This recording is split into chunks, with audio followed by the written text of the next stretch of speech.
Nunca se olviden que el cáncer tiene un origen multifactorial. Es decir, hay un montón de factores que pueden contribuir a que aparezca el cáncer. ¿Sí? Dentro de estos factores, como lo han dicho ustedes, pueden haber factores netamente genéticos. Ahí obviamente incluye el inheritance, que es la herencia también. ¿Ok? También obviamente incluye todo el ambiente. Ahí incluye la exposición a químicos, la exposición a teratógenos, el trabajo que yo realizo, ¿sí? También, obviamente, como mencionó Bruno, implica si es que hay algún factor predisponente, ¿no? Es decir, algo en mi biología que no funciona adecuadamente. ¿Ok? Por ejemplo, la muerte celular programada que no funciona de forma normal. ¿Ok? Por eso es que ven este gráfico. ¿Sí? Pueden ver cómo es una balanza. Como la balanza, cuando ustedes van al mercado y les pesan algo, ¿sí? Ya, esta es la balanza, y dentro de la balanza, o por encima de la balanza, mejor dicho, están todos los probables factores de riesgo: alcohol, la dieta de la piel, tabaco, obesidad, radiación, factores genéticos, infecciones, edad. ¿Alguien se puede poner a pensar por qué infecciones? ¿Por el virus de los humanos? ¿Está llevando el micro? No. ¿No? Tal vez también, por ejemplo, cuando se confunden las lumbalgias no mecánicas con las mecánicas, y eso puede ser un factor de metástasis. Ya, sobre todo los que tienen cáncer de Porque próstata. es una infección local. Ya. Miren, ahí a esto le vamos a sumar más flechas, ¿ya? Uno también es cuando lleven microbiología.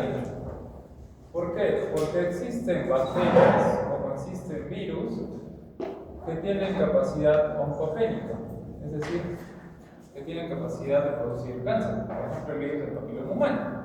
El virus del papiloma humano es un virus que tiene que generar una infección crónica con el tiempo y luego aparece una enfermedad, como puede ser el cáncer del cuello uterino. ¿Sí? ¿Ok? Bacterias y otras, nos vamos a ir viendo poco a poco. ¿Ok? Y como dice también Bruno, hay otra opción. ¿Sí? Si es que, ¿cómo lo mencionaste, Bruno? Falla en la apoptosis. No, lo de las metástasis. Así por infecciones. Ya. No tanto, bueno, ahorita vamos a ver. No tanto por infecciones, pero si se dan cuenta, por ejemplo, ahí vamos a poner el cáncer de próstata. Todos los varones tenemos próstata, ¿cierto? Todos los varones en algún momento vamos a sufrir de la próstata, nadie se va a salvar. ¿Por qué? Porque es una glándula que va creciendo con el tiempo, ¿ok? Y va aumentando de acuerdo a la función también. Por ejemplo, la de Bruno, una infección podría referirse a que, por ejemplo, puedo tener una infección, una prostatitis X, por algún germen de una ETS, como también puedo tenerlo por alguna otra noxa, y eso es una enfermedad, ¿sí? La infección crónica es el cáncer. Entonces, se entiende, ¿cierto? Entonces, acá hablamos de una generación de células cancerosas mediante la alteración de factores que regulan el crecimiento, la división y reparación celular. Eso sí debemos entender algo.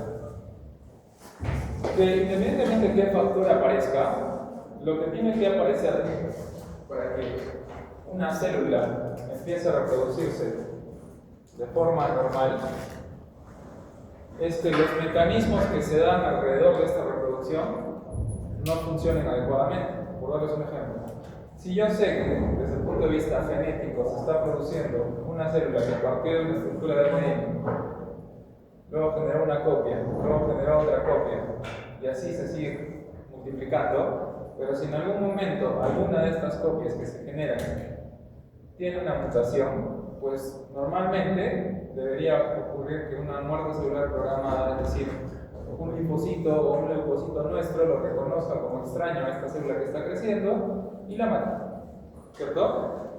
Si es que falla ese mecanismo de reparación, puede aparecer divisiones incontroladas, cáncer. ¿Ok? Entonces, independientemente de qué factor pueda ocurrir, lo que sí estamos seguros es que obviamente hubo algún problema en la división y reparación del ADN que normalmente ocurre. ¿Sí? ¿Ok? Entonces, por ejemplo, les menciono todos estos nombres. Existen genes que le llaman oncogenes. ¿A qué se refiere con eso? Todos nacemos con genes tumorales, es decir, genes que van a hacer cáncer. No, pero nacemos con proto-oncogenes. Es decir, genes que tienen probabilidad alta de generarnos cáncer. Para que este gen se active ya no tiene que ser un proto, tiene que convertirse a un oncogeno. Y para que se convierta a un oncogeno o se active el gen, tienen que aparecer miles de cosas como estas. ¿Sí? Que yo exponga el ambiente, por ejemplo, puedo ser fumador, puedo ser un paciente alcohólico, puede ocurrir algo en mi biología, algo en mi herencia, para que ese gen cambie de protogen a oncogeno. ¿Ok? Otra opción es esta. Nuestro cuerpo es inteligente. Si es que existe un Dios, y si es que nos puso aquí por algo, también nos puso como una forma de reparación. Ahí es cuando nos enseñó con genes como el P53, que le llaman el famoso guardián del genoma, la proteína del retinoblastoma y muchos otros más. Esos son los dos más conocidos. ¿Cuál es esa función del gen supresor tumoral? Que cuando se produce algún tipo de mutación o algún crecimiento anormal de células o división anormal de células, se activa el gen y lo censura. ¿Ok? Entonces, realmente el gen supresor tumoral funciona a nuestro favor. Pero si es que el gen supresor tumoral tiene una mutación, ya no va a funcionar. ¿Sí? Por lo tanto, aumenta el riesgo de proliferación de células de forma incontrolada. ¿Ok? Por ejemplo, allí nunca se olviden esto. Esto sí suele ser un examen. T53 se asocia al famoso síndrome de linfraumenia, que es una mutación en el gen supresor tumoral T53 que condiciona a un síndrome, que es el síndrome de linfraumenia. También pueden haber alteraciones de genes que participan en los procesos de reparación celular. ¿Sí? Por ejemplo, cuando yo tomo, mejor dicho, cuando las mujeres en los años 1990 tomaban talidomida, ¿qué pasó? Exacto, los niñitos nacieron con focomelia, amelia, o sin bracitos o sin piernitas. ¿Sí? Ya. ¿Por qué se produjo eso? Porque en todo ese proceso de formación embrionaria de ese futuro ser humano hay una molécula que se llama WT. ¿Sí? 1. Que básicamente se encarga de que cuando se está produciendo a nivel embriológico la producción de las extremidades, regule de que se produzca un brazo izquierdo, un brazo derecho, un brazo izquierdo, un brazo derecho, una pierna izquierda, una pierna derecha.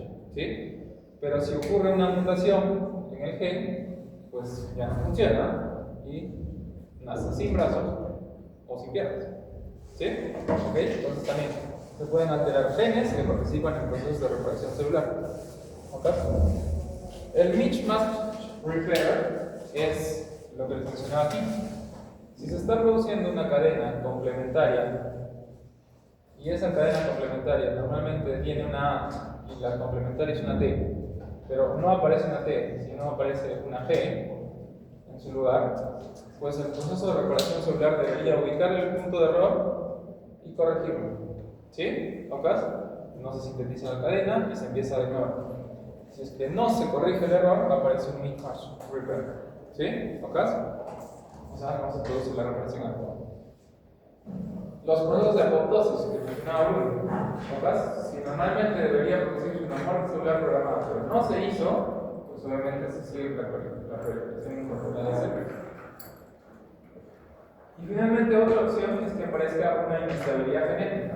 Por ejemplo, ¿se acuerdan de la disautonomía parenteral? ¿Sí? Cuando se produce el famoso síndrome de Prader-Willi o el síndrome de Angelman.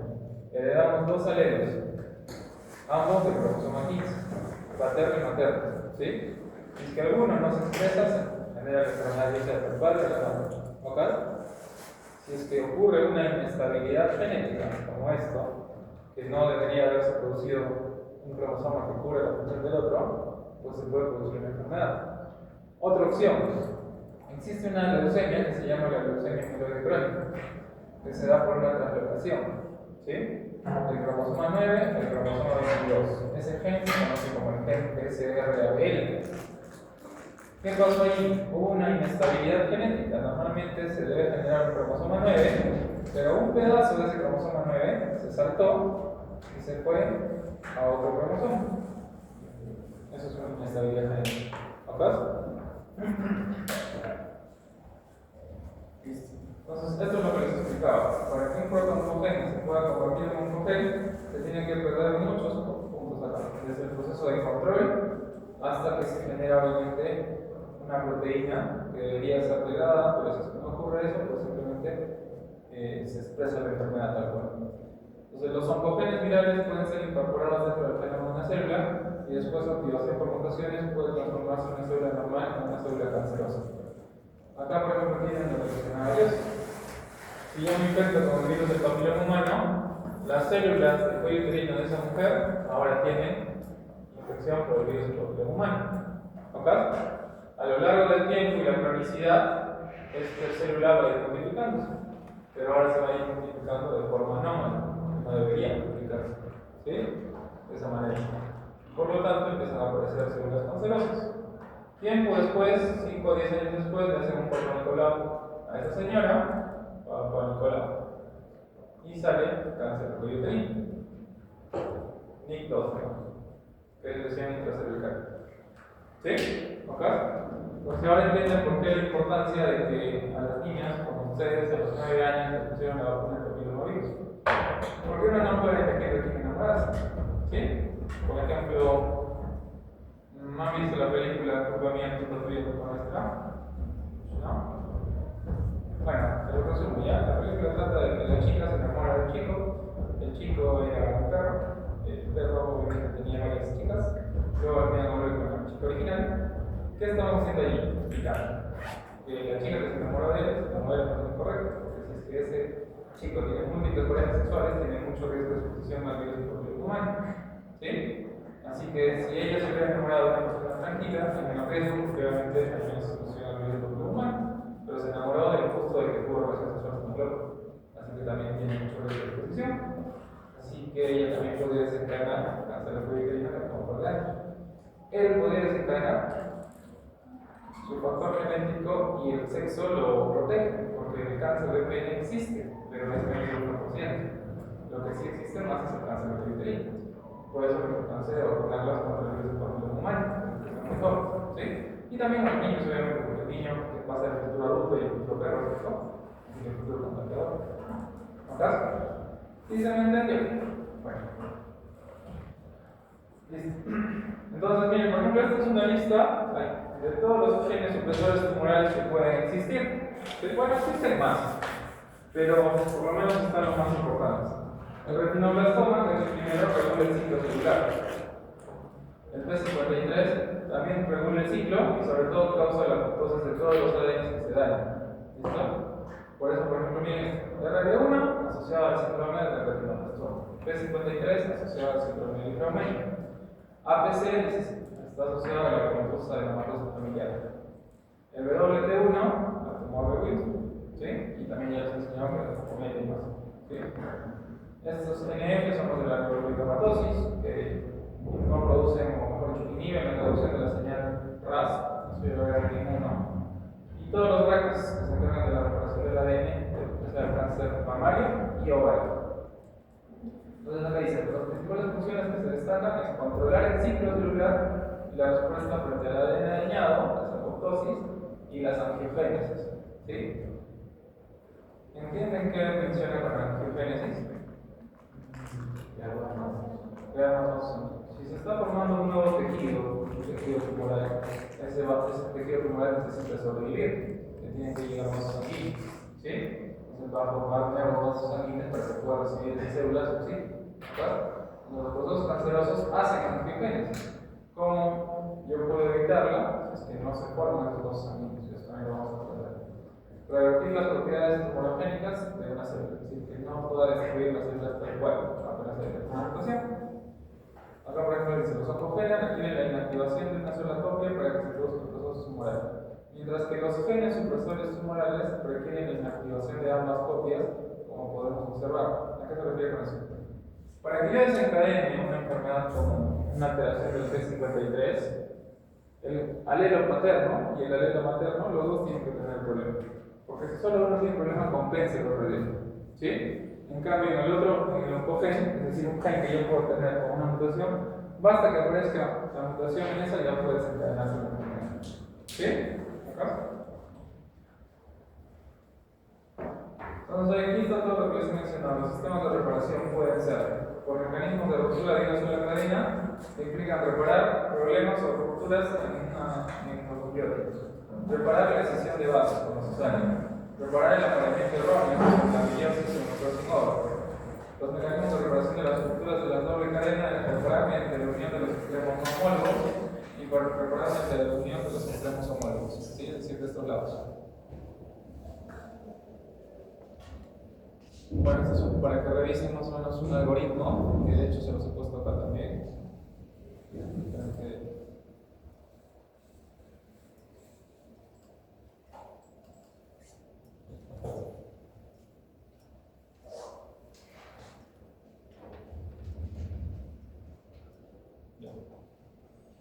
Ahí pueden ver, por ejemplo, si es que hablo de las bases genéticas y moleculares, puedo hablar de oncogenes, de los genes supresores tumorales principales, del sistema de reparación de ADN que esto lo hemos hablado.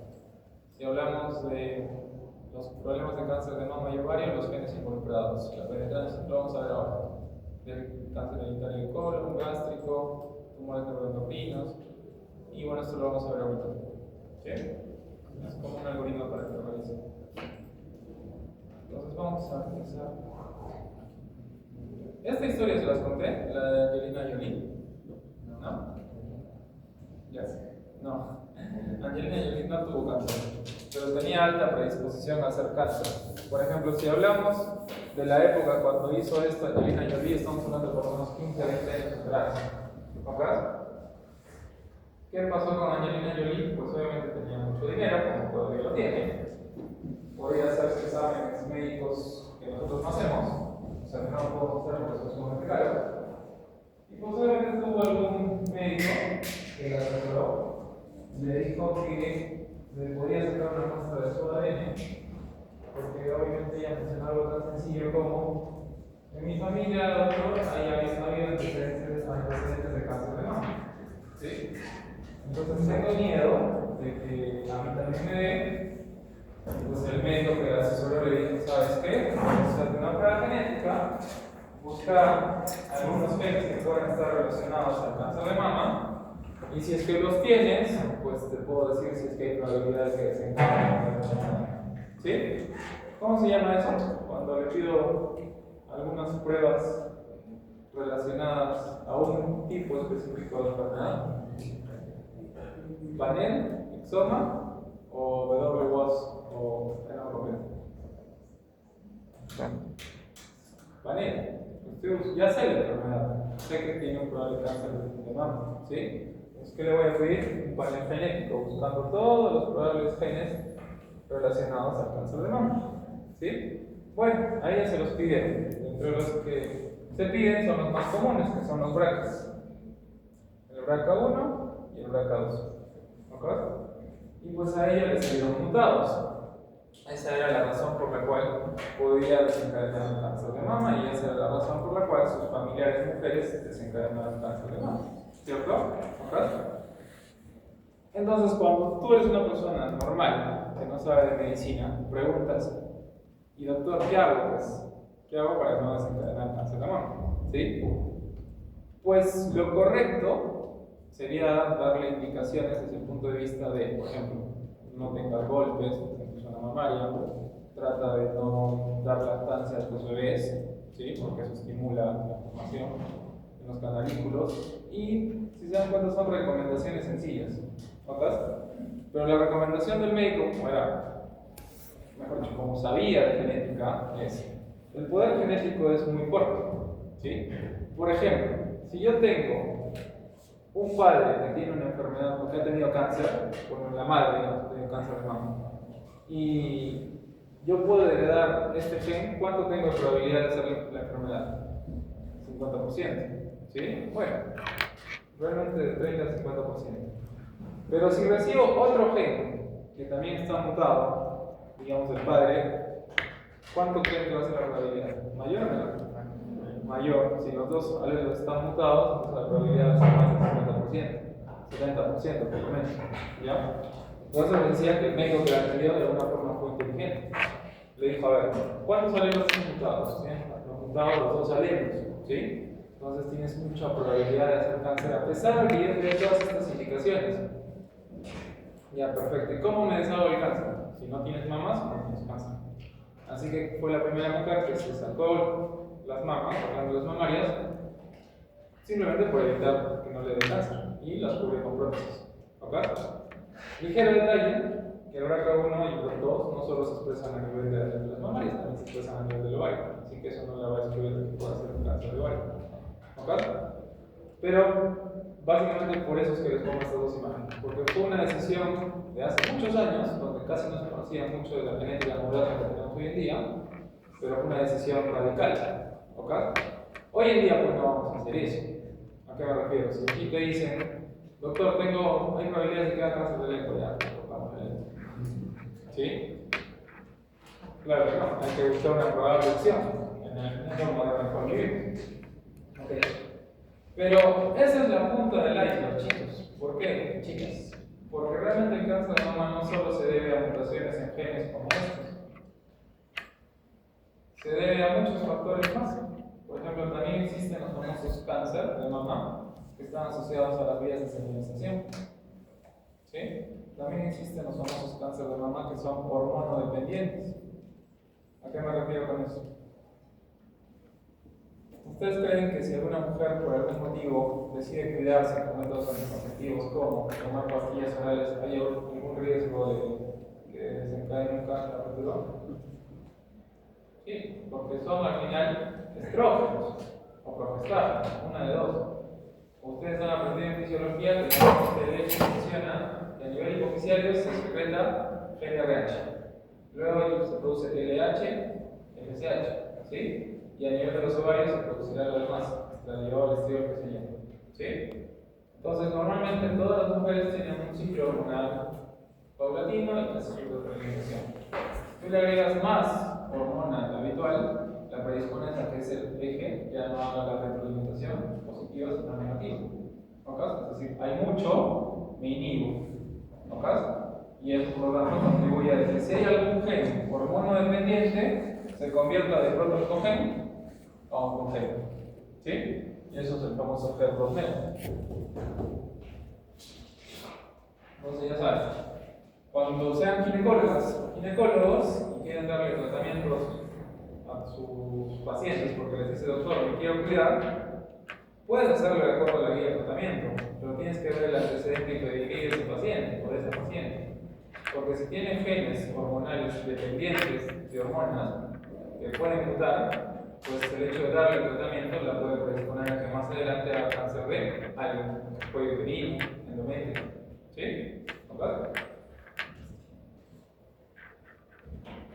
Entonces, al final y al cabo, ¿cómo se maneja esto del cáncer de mama? Tener en cuenta que no solo es un factor. La herencia es una mínima parte, 15 al 20%. ¿Sí? La historia familiar, eso depende de nosotros. Pues obviamente tendré que construir el pedigrí. ¿Ok? ¿Quiénes van a ser los afectados ahí? En el pedigrí. Mujeres. ¿Sí? Entonces, por lo general, para que aparezca un cáncer de mama, el gen que tiene que ser dominante o recesivo. Dominante.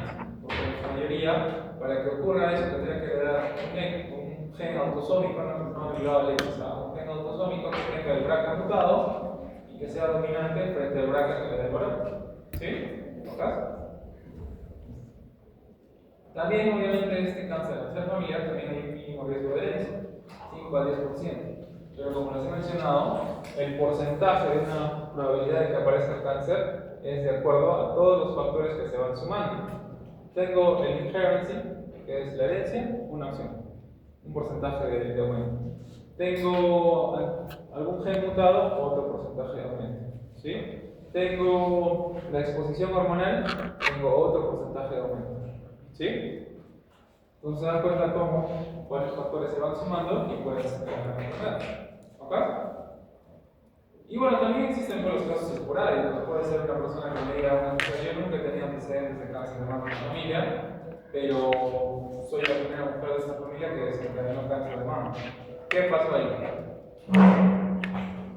Puede ser por los otros factores, no necesariamente por un gen, o sea, hereditario, puede ser por su ambiente, por su forma hormonal y todo.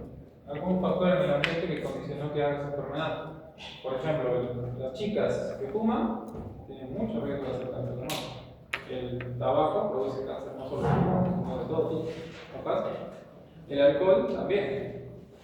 ¿Ustedes creen que si una mujer toma alcohol puede embarazarse? ¿Qué?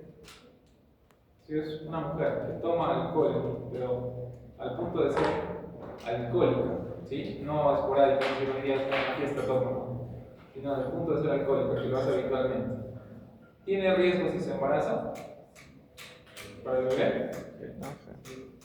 Sí, por eso ahí es donde aparecen los famosos síndromes alcohólicos fetales, ¿sí? Y ese niño nace con retraso cognitivo y retraso mental. Entonces, todo el ambiente puede contribuir a que aparezca algo. Por eso acá la imagen de cómo el gen puede estar, pero el equilibrio genético se va a romper dependiendo de qué ambiente te desenvuelvas. ¿Sí? Como les digo, esto no es ligado al X. Si bien se parece en todas las generaciones, esto no es ligado al X. Es un autosómico dominante, por lo general, porque tienen que estar cromosomas autosómicos, 17. ¿Listo? Donde hay un problema que no se regula el ciclo celular y la respuesta la de engañada. ¿Listo? Y obviamente este gen tiene exones. Entonces, como nosotros hemos aprendido esto, yo puedo irme a alguna página de todas las que hemos visto de ADN, coloco el gen que me interesa. Seleccionamos el primero. Obviamente acá están todas las múltiples variantes que pueden surgir en ese gen, si se dan cuenta. Sobre todo en las regiones codificantes, ¿saben? En el exoma. Ustedes elijo cualquiera, la primera. Y cuando empiezo a analizarlo, pues se pueden ir dando cuenta si es que aparece el riesgo de que los cigotos son cigosis. ¿Y dónde está? Y esto. Acá está. Y ver en qué población puede aparecer más. ¿Sí? Entonces, ¿a qué me quiero mudar con esto? Que cuando yo miro un paciente, ¿qué es lo primero que hago? Es preguntarle cosas. ¿Sí? Doctor, me duele acá. Perfecto, ¿desde cuándo te duele? Doctor, vengo por sangrado en la nariz. Ok, ¿cuándo empezó el sangrado? ¿Sí? ¿Eso qué es? Historia clínica, ¿cierto? Anamnesis. Por lo tanto, dentro de esa anamnesis también está la afiliación y le tengo que preguntarle, ¿de dónde vienes? No, yo soy nacido en Perú. No, yo nací en Europa. No, yo nací en África, ¿sí? Entonces, eso va a condicionar para que el médico también piense, si pienso en cáncer, dónde aparece más esa mutación. ¿Sí? Porque se dan cuenta, alguna vez dije, no es lo mismo el origen de la raza y étnico versus de dónde vengo, ¿sí? ¿Dónde nací? Porque la raza yo puedo ser de raza negra, pero yo nací en Francia, ¿ok? Y por ahí me pueden decir, ¿puedes tener riesgo de melanoma? No porque en Francia haya mayor caso de melanoma, sino que el riesgo de melanoma viene de las personas afrodescendientes. Como es negro, solamente tiene mucho más riesgo de ser africano, mejor dicho, venir de la familia africana. ¿Ok? ¿Entendió? Entonces ahí desde el punto de vista médico, es por qué es importante preguntar la afiliación, sobre todo en temas de oncología y genética. Volvamos.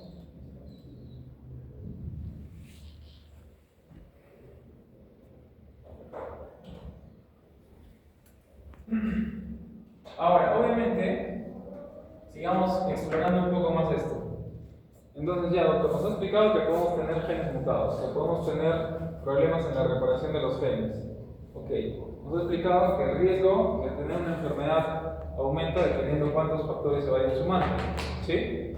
Ahora, ¿y qué tanta probabilidad tengo de hacer una enfermedad como Angelina Jolie si tengo un gen mutado? ¿Cómo se llamaba eso? Penetrancia del gen, ¿sí? Penetrancia de la variable. Si yo tengo el gen mutado en 100 personas, ¿sí? Y de esas 100 personas, las 100 lo tienen, tienes 1% o 100%, perdón, 100% de penetrancia o 1 de penetrancia, ¿sí? Si 80 de las personas que tienen el gen desencadenan la enfermedad versus esas 100 en la totalidad, el gen tiene 0,8 de penetrancia o 80% de penetrancia, ¿sí? Es decir, la probabilidad de que el hecho simplemente de nacer con ese gen mutado, tú puedas desencadenar la enfermedad. ¿Me dejan entender? Ya, pues hay genes que tienen alta penetrancia. El médico que atendió a Angelina Jolie fue muy inteligente. Si te salió mutado el BRCA1 y el BRCA2, ¿la penetrancia es alta o baja? Alto. Alta. Por eso le dijo, la mejor recomendación que te puedo dar es quitarle las manos. ¿Sí? Si le salía mutado alguno de estos, tenían baja penetrancia o penetrancia moderada. Entonces lo podíamos manejar de otra forma. ¿Sí? ¿Ok? Entonces alguna vez les he mencionado esto, que ya no es netamente medicina. Hay enfermedades en la época en la cual vivimos que no tienen cura. ¿Y qué le vas a decir a tu paciente? ¿Que mañana te mueres? Primero no lo puedes decir desde el punto de vista ético. No le puedes decir una noticia tan chocante a alguien de mañana te mueres, ¿sí? Tendrás que explicarle de que su gen tiene alta probabilidad de no tener una cura definitiva, probablemente la enfermedad pueda avanzar mucho más. Pero se lo tienes que explicar de una forma que no lo traumatices, ¿ok? Porque si le dices mañana te mueres, seguro que se va a morir más de la preocupación que de la misma enfermedad, ¿ok? Ya, eso que les he explicado tan sencillo, los médicos hoy en día no lo manejan bien. ¿Por qué? Porque alguna vez seguro han escuchado esa famosa frase: he ido a salud, perdón que mencione la palabra, pero el médico que me ha atendido me ha dicho que tengo cáncer y que ya no me voy a curar, tengo 3 meses de vida. Luego seguí una segunda opinión, ya ha pasado 1 año desde que vi a ese médico y sigo viva. ¿Sí? Ojo, porque no lo supo explicar. O sea, ella dijo: ya tienes una enfermedad tanto, es cáncer de páncreas, no vas a ir más que 3 meses. Versus otro profesional de la salud que dijo: ok, vamos a pedirte un perfil genético, voy a ver qué gen está mutado para corroborarte si realmente existe esa probabilidad alta de que te vayas a morir. Si me sale un gen de alta penetrancia, pues sí, pues no. El gen va a avanzar y tienes alta probabilidad de que la enfermedad avance y te vaya mal. Pero si tienes un gen de penetrancia moderada o baja, la enfermedad existe, pero no significa que vaya a avanzar tan rápido, ¿sí? Incluso podría tener alguna forma de abordaje, dependiendo si es que existe o no alguna forma de abordaje en la actualidad y en el mundo científico en el que vivimos. ¿Sí? ¿Ok? Hasta en eso tenemos que saber cómo decirle al paciente en qué estadio estamos, en qué momento estamos. ¿Ok? Entonces, por ejemplo, todos estos de aquí, les estoy poniendo, todos estos de aquí, son al final y al cabo genes que pueden estar asociados a variantes patogénicas. ¿Qué es una variante patogénica? Que este gen tenga un elevado riesgo de ser una enfermedad, en este caso cáncer de mama y ovario, por encima del promedio normal de la población. Eso es lo más importante, que es por encima del promedio normal de la población. ¿Sí? ¿Ok? Pregunta, mirando solo eso, no les pongo esto en el examen. Tipo de herencia.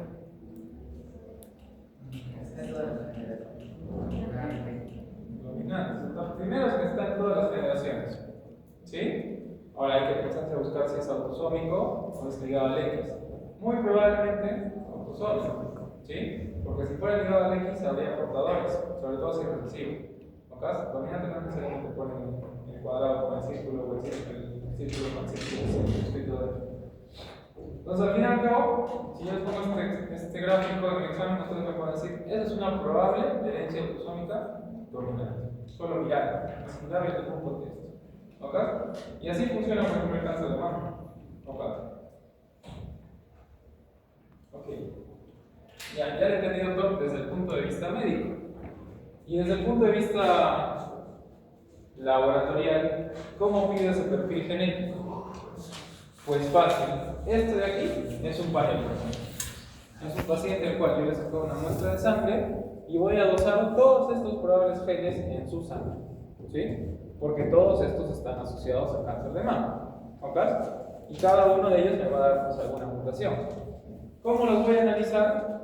Por secuenciación. ¿De acuerdo? Para yo hacer secuenciación, primero tengo que extraer ADN del paciente, luego tendré que hacer una PCR, ¿se acuerdan? Para amplificar el número de copias, y luego esa PCR recién podemos hacer un Next Generation Sequencing o una secuenciación de cada uno de los genes. ¿Sí? Pregunta, ¿cuál es el problema acá? El precio, porque es muy caro, ¿sí? Porque si fuera tan sencillo como se los he descrito, toda persona que tenga una enfermedad, no solo genética, metabólica, hematológica, etc., haríamos eso, ¿sí o no? Una vez que me sale un gen mutado, doy tratamiento, de acuerdo a lo que me diga mi guía de tratamiento, ¿sí? Los genes mutados. Pero no lo hacemos pues, porque es muy caro, ¿sí? Entonces, las guías de tratamiento realmente no mencionan toda esta parte genética, ellos simplemente dan tratamientos de acuerdo a cómo evalúan poblaciones. Digamos, si la población africana tiene alto riesgo de hacer leucemia amiloide crónica y una forma de tratarlo es con el imatinib, les doy imatinib a todos los que tienen leucemia amiloide crónica, y se ha visto que un 60% de los que están sentados acá tienen una mejoría. ¿Estamos analizando genes? No, estamos analizando estadísticas, ¿sí? Y obviamente con esa estadística yo reporto digo que el imatinib tiene alta probabilidad de reducir la enfermedad en leucemia amiloide crónica. Pregunta, si alguno de esos pacientes que pertenece al 40% que no funciona el tratamiento, ¿es porque realmente el tratamiento no funciona o es porque no funciona para esa persona? No funciona para esa persona. Y al hablar de eso, es que no es que el tratamiento no funcione. El tratamiento que hemos diseñado funciona en la gran mayoría de las enfermedades relacionadas a tal cosa. Pero ese paciente tiene algo que no lo hace responder al tratamiento. Y ahí es donde surgen las primeras ideas de medicina personalizada. Tengo que escoger mi paciente, sus síntomas, sus signos, identificar sus genes y definir su tratamiento. Porque no todos los pacientes son iguales. ¿Sí? ¿Caso? Creo que con esta y acabamos porque va a ser la próxima. Alguna vez también les hablé de los SNPs. ¿Qué era un SNP? Single Nucleotide Polymorphism. Polimorfismo de nucleótido simple. ¿Sí? En otras palabras, algún cambio mutacional en una estructura genética que por lo menos está en el 1% de la población mundial. ¿Sí? Entonces, ¿qué pasa? Si yo encuentro ese SNP en alguna persona y ese SNP puede condicionar alguna enfermedad, pues obviamente, si ese SNP lo encuentro en una persona que vive en la China como una que vive en la Antártida, pues si la tienes, puedes desencadenar la enfermedad, porque es una mutación que aparece con el tiempo en las poblaciones de forma normal. ¿Sí? ¿Tocas? Pues así funciona un polimorfismo. Una forma es buscar polimorfismos relacionados a enfermedades que siempre aparecen. ¿Sí? ¿Tocas? Bueno, por lo menos en el 1%, no sí, en el 1% de la población mundial. También tengo que buscar genes que tengan predisposición a cierta enfermedad. Factores no genéticos, estilo de vida, hormonas. Doctor, entonces ya entendí. Si yo tengo una enfermedad, probablemente oncológica, y se van sumando los factores, ¿sí? Uno de esos factores puede ser el genético. ¿Eso lo puedo modificar? No me puedo borrar mis genes, ¿sí? La alimentación, la parte hormonal, ¿la puedo modificar? Sí, son modificables.